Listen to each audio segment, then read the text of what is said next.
उम्मीद है कि सीएम इस पर तवज्जो देंगे। इसको लेकर के सभी एमएलए संजीदगी दिखाएंगे।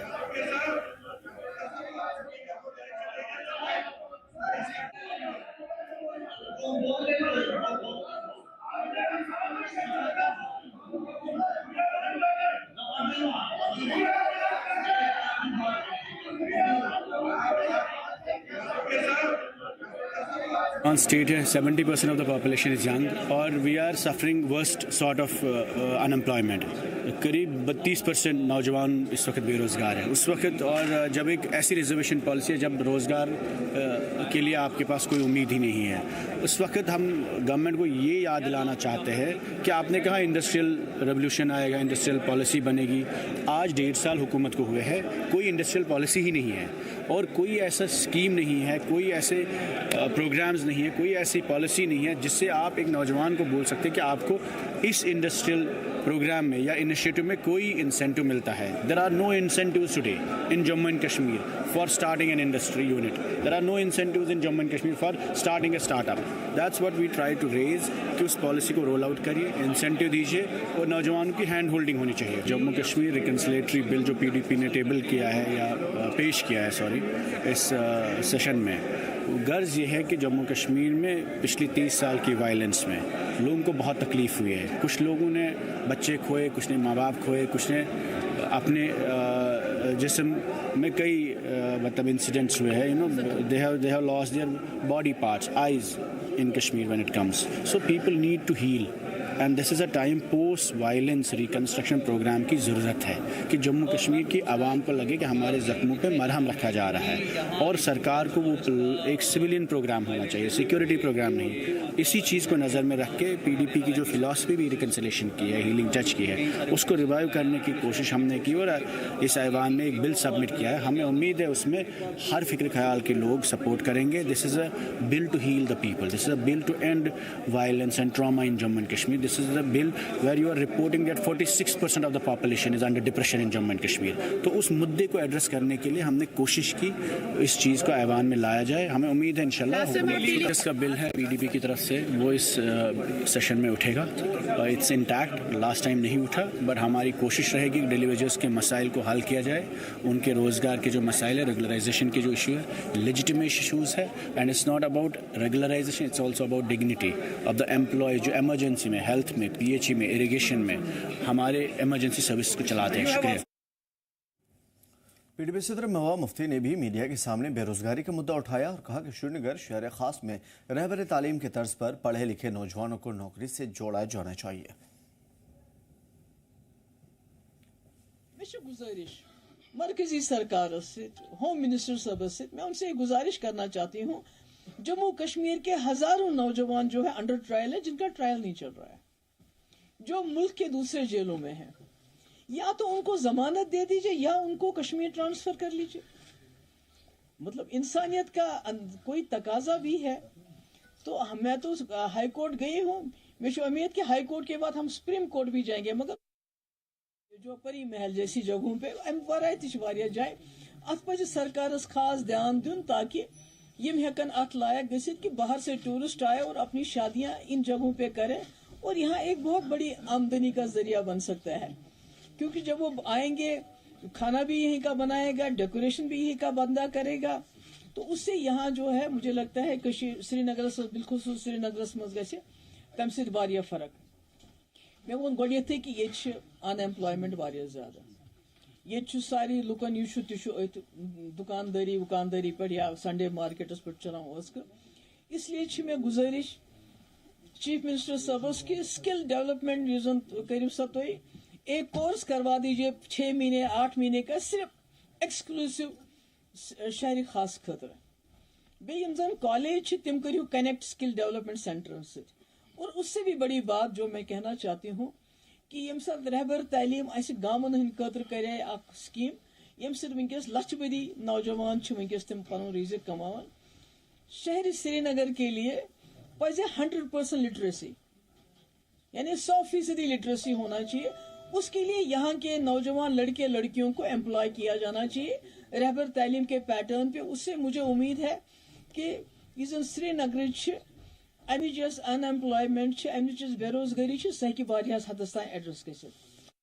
मेट्रो में माता वैष्णो देवी भवन तक तजवीज़ करदा गोंडोला यानी रोपवे प्रोजेक्ट को लेकर के मुखालिफत तेज हो गई है। श्री माता वैष्णो देवी सेवा संघर्ष समिति ने साफ अल्फाज में कहा है कि वो किसी भी हालत में गोंडोला नहीं लगने देंगे। उनका कहना है कि इससे कटरा के मुकामी लोगों की रोजी रोटी और रिवायती कारोबार पर गहरा असर पड़ेगा। समिति के मुताबिक पिट्ठू, पालकी, घोड़ा, खच्चर चलाने वाले दुकानदार और होटल कारोबारी इससे काफ़ी ज़्यादा परेशान होंगे और इन पर सैकड़ों खानदान निर्भर भी करते हैं। कल माता वैष्णो देवी भवन में लग रहे रोपवे को लेकर कमेटी जो है वो कटरा में पहुंच रही है और कमेटी के साथ माता वैष्णो देवी सेवा संघर्ष समिति के लोगों के साथ साथ अन्य लोगों की भी बैठक जो है वो की जाएगी। मेरे साथ बात करने के लिए यहाँ पर मौजूद है करण जी से ही जानेंगे। करण जी, कल माँ वैष्णो देवी रोपवे को लेकर जो है वो बैठक है और कमेटी की कल टीम जो है वो पूरी कटरा में आ रही है। कल आप लोगों की क्या बातचीत होगी उस बैठक के दौरान? देखिए, कल जो उनके साथ बातचीत होगी, बातचीत हमारी अभी कोर कमेटी बैठेगी संघर्ष समिति का, उसके बाद हम लोगों के साथ बातचीत करेंगे। जो लोगों का कहना है, जो लोगों जहाँ की जनता की जो अपेक्षाएं हैं, हम उसी पे बात करेंगे संघर्ष समिति के साथ। और जो मैंने कई टीवी चैनलों पे जहाँ कई जगह सोशल मीडिया में माननीय विधायक जी जो हमारे कटरा के श्री बलदेव राज शर्मा जी है, उनका बयान सुना कि लोग मान गए हैं, वो बिल्कुल गुमराह कर रहे हैं। कोई आदमी नहीं मानना है कि ताराकोट और शांति छत रोपवे प्रोजेक्ट के लिए ये जहाँ पे एक अफरा तफरी डालना चाहते हैं, कटरा वालों को डरा के, धमका के, प्रशासन के द्वारा नोटिस दे के, लोगों को डरा के कि हम बाजार खुला करेंगे, दुकानें तोड़ देंगे, होटल तोड़ देंगे, इकट्ठा करके एक बैठक करते हैं। बैठक करने के बाद उसी बैठक की जो थोड़ी सी वीडियो क्लिप वहां पे डाल के कुछ इनके घर के लोग हैं जिनको गुंडोला चाहिए। बाकी किसी जनता को जो माता रानी की आस्था है, आस्था के साथ कोई भी खिलवाड़ नहीं करने दिया जाएगा। हम कटरा में रहने वाले, मैं विश्व हिंदू परिषद का कार्यकर्ता भी हूँ। मैं कटरा में माता वैष्णो देवी की आस्था के साथ श्राइन बोर्ड को चेतावनी देना चाहता हूँ, वैष्णो देवी की आस्था के साथ बिल्कुल खिलवाड़ नहीं होने दिया जाएगा, नहीं तो इसका अंजाम भुगतना पड़ेगा। बिल्कुल। आप की अगर मैं बात करूं तो पहले दिन से माँ वैष्णो देवी सेवा समिति के साथ आप चलते हैं और पिछले साल की बात करें तो स्ट्राइकें भी हुई, भूख हड़ताल पे बच्चे बैठे थे, तब विधायक आए थे और उन्होंने कहा था कि गंडोला जो है वो नहीं लगेगा, जो लोगों की हित में होगा वही होगा। पर आज फैसले से हट चुके हैं अपने और वो बार बार यही चीज कहते हैं गंडोला लगेगा। और कुछ स्टेक होल्डर्स हैं, उनका कहना है कि कुछ स्टेक होल्डर्स हैं जिन्हें रिहैबिलिटेट करने की जरूरत है। देखिए, किसको रिहैबिलिटेशन कर, श्राइन बोर्ड को इतना पैसा खर्च करने की क्या जरूरत है? किसको करेंगे? जिसका होटल बना होगा, करोड़ों रुपए का होटल बना है, उसको क्या रिहैबिलिटेशन करेंगे? ये बिल्कुल विधायक जी झूठ बोल रहे हैं। विधायक जी का कोई पर्सनल इंटरेस्ट है, उस इंटरेस्ट के लिए ये ज्यादा इस पे बोले हैं। और विधायक होने के नाते अगर जनप्रतिनिधि है तो लोगों की आवाज सुननी चाहिए, उसे अपना नहीं करना चाहिए। और विधायक का कोई भी वो स्टैंड नहीं है, आज कुछ कहते हैं, कल कुछ कहते हैं। ये राजनेता लोग होते हैं, इनको लोगों से कुछ लेना देना नहीं होता। इनकी 5 साल की राजनीति है, इनको जहां से कुछ मिलता है उसी के लिए काम करते हैं। ये लोगों के लिए बिल्कुल काम नहीं करते हैं। ये जहां पे कटरा में जो अफरा तफरी डाली रहना चाहते हैं विधायक जी और अपना जो उल्लू सीधा करना चाहते हैं वो कर सकते हैं, करना चाहते हैं। ये बिल्कुल कटरा की कोई जनता जो कटरा की मैं भी कटरा में ही रहता हूँ और मैं कटरा में ही रहता हूँ, कटरा में मेरा बिजनेस भी है। मैं कटरा की कोई जनता नहीं चाहती है कि रोपवे ताराकोट से लगे, ये मेरा बिल्कुल स्पष्ट कहना है। बिल्कुल। विक्रम जी, माफ कीजिए करण जी, अगर डायरेक्शन चेंज करने को लेकर कल कमेटी के साथ बातचीत हो रही है और वो अपना एक ऑप्शन रखती है कि डायरेक्शन जो है उसे आप लोग चेंज करवा सकते हैं, तो उसको लेकर सेवा समिति जो आपकी है उसका क्या निर्णय रहेगा? देखिए, अभी हमारा डायरेक्शन चेंज करने के बारे में कोई बातचीत नहीं हुई, ना ही हमारी संघर्ष समिति की कोर ग्रुप ने कभी किसी को ये रिटर्न भी दिया। इनको जब से हमारी स्ट्राइकें चली है, जब सबसे श्री माता वैष्णो देवी संघर्ष समिति बनी है, किसी ने ऐसा कोई बातचीत नहीं हुई। आस्था के साथ खिलवाड़ नहीं होने देंगे। चंद्रपात का बाणगंगा और वादकुवारी ये क्लियर है। उसके बाद सारी संघर्ष समिति का बैठ के जो करना, कटरा की जनता का जो निर्णय होगा वो सर माथे होगा। वही निर्णय हम कल आगे कमेटी के आगे रखेंगे। वो अभी बैठक होने वाली है हमारी। उस बैठक के बाद उपरांत हम प्रेस रिलीज देंगे तो प्रेस रिलीज भी देंगे, वो सारा आपके सामने आ जाएगा। बिल्कुल। मेरे साथ करण जी मौजूद थे जो माता वैष्णो देवी सेवा समिति के साथ भी चलते हैं और विश्व हिंदू परिषद के भी सदस्य हैं। पर आपको ये बता दें तो कल माता वैष्णो देवी बोर्ड प्रशासन के द्वारा जो रोपवे लगाया जा रहा है उसको लेकर एक अहम बैठक जो है वो कल होने वाली है। कोर कमेटी जो है सदस्यों की वो कल कटरा में पहुंचेगी और जिस बीच बातचीत करने के लिए स्थानीय लोगों के साथ साथ माता वैष्णो देवी सेवा समिति के सदस्य भी होंगे। करण जी, एक सवाल और यहाँ पर खड़ा होता है कि विधायक कहते हैं कि हमारे से कमेटी जो है वो मिलेगी आप लोग कहते हैं हमारे से मिलेगी, क्या एक साथ मिलोगे या अलग अलग प्रतिनिधि मिलेंगे? देखिए, हमें तो कल जहाँ तहसीलदार साहब हैं उनकी तरफ से मैसेज आया हुआ है, तो हम मिलेंगे। विधायक जी के साथ मिलेंगे, विधायक तो किसी के साथ भी मिल सकते हैं, उनको लोगों ने जिताया हुआ है, लोग किसी के साथ भी मिल सकते हैं, कभी भी मिल सकते हैं। इसके लिए मुझे उनका कहना, उनका वो जो कहते हैं उनके कहने से कोई लेना देना नहीं। कि हम लोकल जनता का, जो लोकल जनता होगी, जो लोकल लोग होंगे, जो लोकल लोग चाहेंगे, उसी बातचीत को हम आगे रखेंगे। क्योंकि हमें अपनी जैसे अपना इसमें पर्सनल इंटरेस्ट कुछ नहीं है। किसी का पर्सनल इंटरेस्ट होगा ताराकोट के लिए तो वो मिलेगा जाके तो ताराकोट की फेवर करेगा। बाकी बिल्कुल, माँ वैष्णो देवी सेवा समिति संघर्ष समिति जो है वो कभी नहीं चाहेगी कि माँ वैष्णो देवी में गंडोला लगे, क्योंकि आस्था के साथ बड़ा खिलवाड़ कहीं ना कहीं बोर्ड प्रशासन के द्वारा किया जा रहा है। कटरा से शुभम शर्मा, जी जम्मू कश्मीर, लद्दाख के लिए। नोएडा की तहसील धारावी के तशनाल छपरा गांव के लोगों ने एक बार फिर से सड़क राब्ते की मांग उठाई है और मुकामी बाशिंदों का कहना है कि कई साल से उनके इलाके में सड़क है ही नहीं, जिसकी वजह से उन्हें रोज़मर्रा की ज़िंदगी में काफ़ी मुश्किलात का सामना करना पड़ता है। खास करके सर्दियों और मेडिकल इमरजेंसी के वक्त हालात और भी ज़्यादा बिगड़ जाते हैं। कई बार मरीजों को कंधों पर उठाकर अस्पताल ले जाना पड़ता है और ज़रूरी सामान भी हाथों से ढोना पड़ता है। बाशिंदों ने इससे पहले ही यहाँ के मुकामी लोगों ने ज़िला हेडक्वार्टर पर एहतजाज किया था, मगर अब तक कोई भी पुख्ता कार्रवाई नहीं हुई। उन्होंने एक बार फिर से जिला इंतजामिया से जल्द सड़क बनाने की मांग की है। आप देख रहे हैं जी मीडिया और मैं हूं वसीम गुत्तू। अगर हम जिला डोडा के हवाले से बात करें, जिला डोडा के ऐसे भी कुछ दूर दराज इलाके हैं जहां पे आज भी लोगों को बेसिक फैसिलिटीज नहीं मिल रही है। जिला डोडा का तशनाल इलाका, जहां से पिछले कुछ बरसों से हम लगातार देख रहे हैं कि वहां से वीडियोस वायरल हो रही हैं। वीडियोस इसलिए वायरल हो रही हैं क्योंकि उस इलाके के अंदर आज भी रोड कनेक्टिविटी नहीं है। जहां पे आपको बताएं कि कुछ टाइम पहले इस इलाके के लोगों ने प्रोटेस्ट किया था, जिस तरह से आप स्क्रीन पे भी देख रहे हैं, यही लोग आए थे और डीसी ऑफिस के बाहर इन लोगों ने प्रोटेस्ट किया था और सरकार से अपील की थी, एलजी एडमिनिस्ट्रेशन से, कि हमारे इलाके को क्यों अभी तक इग्नोर किया जा रहा है और क्यों हमें बेसिक फैसिलिटीज नहीं मिल रही है। आज के दिन हम देख रहे हैं कि आज एक बार फिर से उस इलाके से वीडियो वायरल हो रहा है। एक ट्रांसफार्मर को वहां के लोग खुद ले रहे हैं और रोड ना होने की वजह से ये लोग सरकार से एक बार फिर से पूछ रहे हैं कि आखिर हमारा कसूर क्या है। मैं इनसे बातचीत करना चाहूंगा। थोड़ा सा अपना नाम बताइए, क्या पूरी वजूहत है और कब से इस तरह की डिमांड आप कर रहे हैं? देखिए वसीम भाई, मेरा नाम बबलू शर्मा है। मैं पंचायत धड़ा बी से बिलोंग करता हूँ और ब्लॉक घट से। देखें, आप इस चीज़ को अच्छे से जानते होंगे, पहले भी आपने एक बार कवर किया था। एक हमारे चाचू थे, रोड ना होने के कारण उनकी डेथ हुई थी, तो आपने इस चीज़ को पहले भी रिकॉर्ड किया हुआ था। 1 साल पहले लगभग हमने एक डीसी ऑफिस के बाहर प्रोटेस्ट भी किया था। लेकिन अफसोस की बात है ये कि उस प्रोटेस्ट के होने के कारण भी 2026 का टाइम चल रहा है और डिजिटल ज़माने की बात की जा रही है, नहीं ये है वो है, लेकिन हम वही 1947 की सदियों में जी रहे हैं। दिक्कत ये आ रही है हमें कि रोड के कारण हम बहुत परेशान हैं। और जैसे आपने कल भी देखा, मैंने आपको एक वीडियो शेयर की थी कि हमें एक ट्रांसफार्मर जल गया था वहाँ पे और वहाँ पे पोल की नीड्स थी। मैं थैंक्स करता हूँ पीडीडी डिपार्टमेंट का, उन्होंने तुरंत एक्शन लिया। डी साहब ने भी हमें तुरंत एक्शन में पोल दिए, लेकिन रोड ना होने के कारण आप उस वीडियो में देखना कि कितनी मुश्किलात हो रही है हमें वो पोल पहुँचाने में। तो कोई सर्वे वगैरह इलाके के अंदर हुआ? अगर सर्वे हुआ तो काम क्यों नहीं लगा? यही दिक्कत आ रही है। इससे पहले 5 से 6 साल पहले भी एक सर्वे हुआ था, किस एंगल में हुआ सर्वे, फिर काम नहीं हुआ।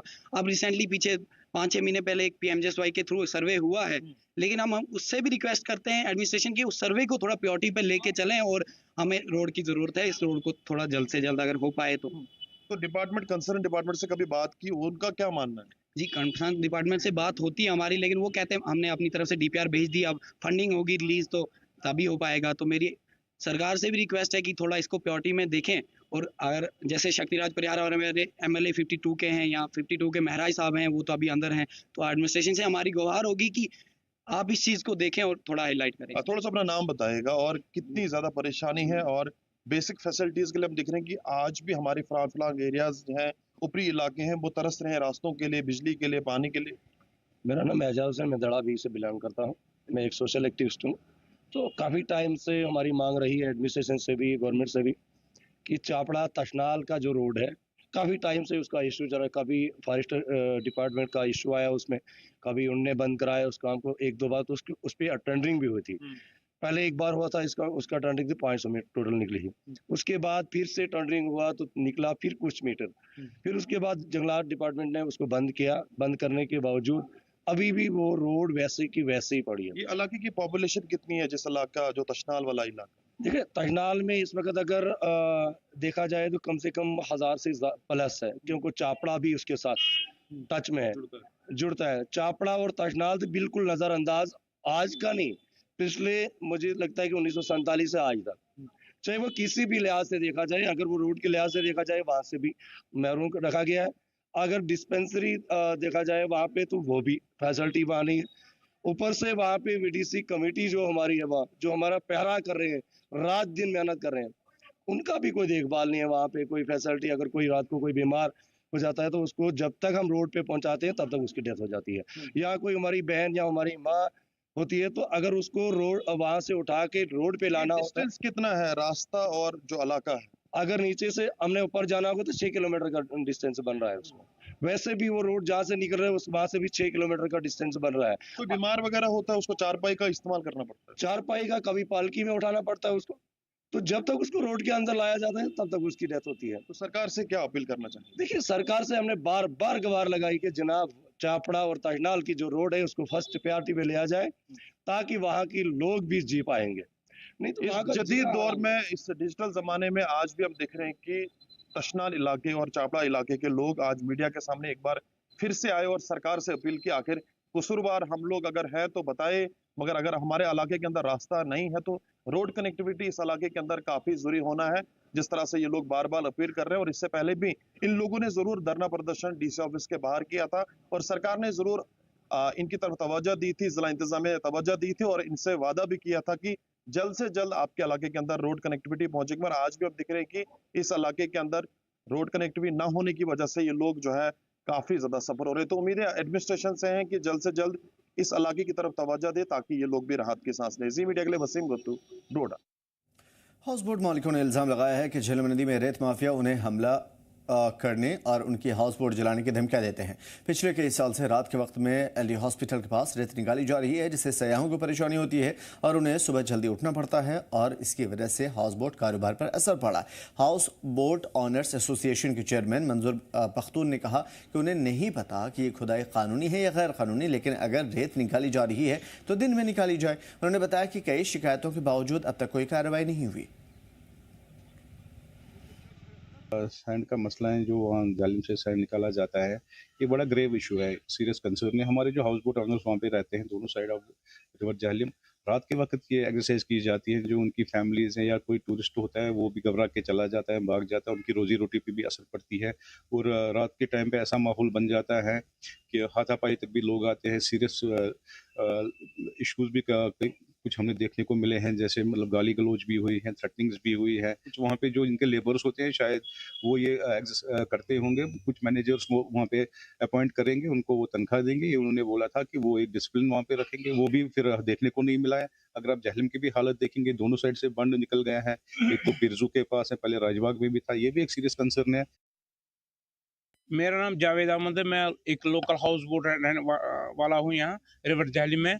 और हमारी दिक्कत ये है कि रात को 12-1 बजे के बाद एक सैंड माफिया आता है जो यहाँ रेत निकालता है। रेत निकालने में हमें कोई टेंशन नहीं, रेत को दिन में निकाल सकता है अगर वो लीगल तरीके से निकाल रहे। अगर लीगल तरीके से नहीं निकाल रहे फिर वो नहीं निकाल सकते। और रात में ऐसा है कि हम सो भी नहीं पाते, हमारी फैमिली भी सोती है, हमारे टूरिस्ट भी आते हैं और टूरिस्ट भी नहीं सो पाते, टूरिस्ट भी नहीं आते, फिर अगले सवेरे टूरिस्ट भाग जाते हैं। और इस रेत के माफिया से मतलब most probably zero bridge side से ऑपरेट कर रही है। मसला यह है कि यहाँ से कुछ बोट वाले रेत को रात को निकालते हैं, 12-1 बजे वो आते हैं और पूरी रात वो रेत निकालते हैं। सवेरे 5 बजे 6 बजे वो गायब हो जाते हैं। अगर हम उनके रोजे रोडे के लिए खिलाफ नहीं है, अगर उनको निकालनी है दिन में आए, दिन में निकाले। और हमारे घरों में बीमार होते हैं, टूरिस्ट होते हैं, सब परेशान होते हैं और रात को इतने चलाते हैं, इतना शोर शराबा यहाँ होता है, कुछ हम बयान नहीं कर सकते हैं कि वो हमारे लिए कितनी प्रॉब्लम हो रही है। अंजुमन शरिया शियान के बैनर तले जामिया बाबुल इल्म में सिंटल इमामबाड़ा बडगाम तक एक बड़ी रैली निकाली गई थी, जिसमें हजारों शिया मुसलमान शामिल हुए थे और लोगों ने ईरान के supreme leader Ayatollah Ali Khamenei के पोस्टर बैनर उठाए हुए थे और उनके हक में नारे लगाए। अंजुमन के नुमाइंदे आगा सैयद मुश्तबा मेहदी ने कहा कि सुप्रीम लीडर बेआवाज़ों की आवाज़ हैं और मजलूमों की उम्मीद। उन्होंने कहा कि ईरान दुनिया के मजलूमों के लिए खड़ा होने वाला अकेला मुल्क है, जबकि ज़्यादातर मुस्लिम मुल्क अमेरिका की ज़ुबान बोलते हैं। उनकी शख्सियत की मानवी तासीर जिसने पूरे आलम को अपने अहाते में लिया है, अपने साये में लिया है, वो पूरी दुनिया देख रही है। और जिस तरह से वो हक की आवाज़, जिस तरह से वो अदालत की आवाज़, जिस तरह से वो इंसाफ की आवाज़ दुनिया में उठाते हैं, उस तरह की आवाज़ जो है हम दुनिया में कहीं पे भी अब सुनने को नहीं मिलती है। दुनिया के बड़े बड़े इदारे जो अदल इंसाफ की बातें तो करते हैं, लेकिन अमली तौर जब जालिम के खिलाफ अपनी आवाज़ बुलंद करने का वक्त होता है, तब सब के लब जो है खामोश हो जाते हैं। विलादत बासआदत इमाम महदी अलैहिस्सलाम बड़े जोश खरोश से मनाया जा रहा है। और साथ साथ में 15 शाबान की जब बात की जाती है, शब बारात के बाद जो है, इस दिन के हवाले से अगर बात की जाए, बड़गाम में एक बड़ा जुलूस बरामद होता है जो जामा बाबुल में, वहां से ये जुलूस निकाला जाता है अंजुमन शरई शिया की क़यादत में, और बड़गाम के मरकजी इमाम बारगाह तक इस जुलूस को लिया जाता है। इस जुलूस की जब हम बात करते हैं, इसमें कसीर तादाद में लोग शिरकत करते हैं, जो मकातिब है उनके बच्चे शिरकत करते हैं, और इमाम महदी अलैहिस्सलाम के तय अपने प्यार का इजहार करते हैं, अपनी मोहब्बत का इजहार करते हैं। साथ साथ में अगर बात की जाए, अंजुमन शरई शिया की क़यादत ने यह भी कहा कि मिडिल ईस्ट में जो कॉन्फ्लिक्ट चल रहा है और जो कशीदगी है वो कम हो सकती है अगर बाकी ममालिक इसमें किरदार अदा करे, जैसे ईरान किरदार अपना अदा कर रहा है। और उन्होंने मजीद कहा कि जो इस्लाम है ये अमन सिखाता है, प्यार मोहब्बत सिखाता है, इसीलिए ईरान सबसे आगे है। और ईरान इस वक्त जो है कलीदी किरदार अदा कर रहा है, जिसमें रहबर मुअज़्ज़म उन तमाम मजालिम के खिलाफ आवाज उठा रहे हैं। जहां दुनिया की जब हम बात करते हैं, अगर दुनिया में किसी भी कौम पर मजालिम ढाए जाते हैं, चाहे वो हिंदू हो, सिख हो, मुसलमान हो, कोई भी कम्युनिटी से ताल्लुक रखने वाले हो, तो उनके लिए रहबर मुअज़्ज़म की आवाज बुलंद होती है। और उन्होंने कहा कि तमाम ममालिक को, तमाम क़यादतों को यही किरदार अदा करना चाहिए, ताकि जो मिडिल ईस्ट की कशीदगी है या दुनिया में कहीं पर भी कशीदगी है, वो कशीदगी खत्म हो जाए, प्यार मोहब्बत और अमन पूरी दुनिया में छा जाए। मजीद क्या कुछ कहना है आज के दिन के हवाले से, यहाँ पर क़यादत का इस रिपोर्ट में देखते हैं। जिला बड़गाम से मैं जम्मू कश्मीर लद्दाख के लिए नूरुल अमीन। और गुरेज के एलओसी बागतौर में हिंदुस्तानी फौज ने वर्ल्ड कैंसर अवेयरनेस डे पर खास प्रोग्राम किया।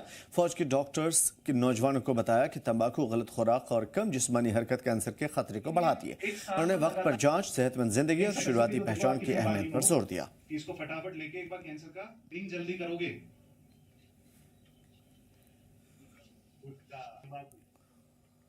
और बडगाम के सीएमओ डॉक्टर गुलजार ने कहा है कि कैंसर काबिल इलाज बीमारी है और इसे घबराने की जरूरत नहीं है अगर मरीज वक्त पर डॉक्टर से मशवरा ले और इलाज को मुमकिन बनाने के लिए मुमकिन मदद करे। उन्होंने कहा कि लोगों को गैर साफ सुथरी अनहाइजीनिक चीज़ें खाने से बचना चाहिए और बुरी आदतें छोड़नी चाहिए, क्योंकि ये कैंसर की वजह होती है। लेकिन फौरी तौर पर अगर इस तरह की कोई भी निशानदेही नजर आती है तो फौरन डॉक्टर से रब्ता करें, क्योंकि इसका इलाज मुमकिन है। ये जो वर्ल्ड कैंसर डे आज का है 4 फरवरी का, इसमें हमने एक प्रोग्राम यहाँ पर रखा है, एक अवेयरनेस प्रोग्राम, एक जनरल पब्लिक के लिए एक अवेयरनेस प्रोग्राम है कि कैंसर जो है इनके मतलब इन पर एक अवेयरनेस इंसान को हो कि इनसे हम बचें कैसे, क्योंकि कैंसर एक ऐसी बीमारी अब बन गई है, ये एक एपिडेमिक की सूरत ले रहा है। तो इस अवेयरनेस प्रोग्राम में कैंसर्स का डिफरेंट बहुत सारे कैंसर्स हैं जो अगर हम अपना लाइफस्टाइल बाकी चीज़ें चेंज कर दें तो शायद हम उनको रोक सकते हैं। इसी पे हमने आज अवेयरनेस प्रोग्राम रखा है। आज वर्ल्ड कैंसर डे है और आज इस दिन के मौके पे जिले बड़गाम में एक बड़ी तकरीब मुनक्कद हुई, जिसमें कैंसर सोसाइटी और साथ साथ में जिला इंतजामिया बड़गाम ने शिरकत की। और इस कैंसर अवेयरनेस में तमाम लोगों को इनवाइट किया गया था, खास तौर पर जो भी महकमे सेहत के साथ स्टूडेंट्स वाबस्तगी रखते हैं, डॉक्टर्स वाबस्तगी रखते हैं या जो लोकल्स यहाँ के हैं, उन्होंने इस प्रोग्राम में शिरकत की और कैंसर की इस मोहल्लिक बीमारी पर डिस्कशंस हुए। खासतौर पर हमने जिला के सीएमओ डॉक्टर गुलजार से बात की। उन्होंने कहा कि आज जदीद दौर में कैंसर को ट्रीट किया जा सकता है, लेकिन लोग अगर वक्त पे अपने सेहत का ख्याल रखते हुए चेकअप्स के लिए आएंगे और साथ साथ में जो ही किसी को कोई सिम्टम दिखाई देता है तो वक्त पे अगर डॉक्टर को कंसल्ट किया जाएगा, कैंसर को ट्रीट किया जा सकता है। साथ साथ में उन्होंने खवातीन के साथ जो वाबस्तगी रखते हैं इस वक्त अमराज, उनमें कहा कि खवातीन को अगर कोई भी सिम्टम दिखाई देता है, खासतौर पर ब्रेस्ट कैंसर की हम बात करेंगे, आज के सोसाइटी में ये बढ़ता ही जा रहा है। और उन्होंने कहा कि खवातीन को शर्माने की जरूरत नहीं है, क्योंकि सेहत के बारे में जब भी मसाइल पैदा होते हैं तो एक इंसान का फर्ज बनता है कि वो डॉक्टर को कंसल्ट करे, और खवातीन को डॉक्टर कंसल्ट करने चाहिए ताकि वक्त पर उस बीमारी को जांचा जाए, परखा जाए और उसका इलाज किया जाए। फिलहाल इस बुलेटिन में इतना ही, में दीजिए इजाजत। देखते रहिए जी मुख्य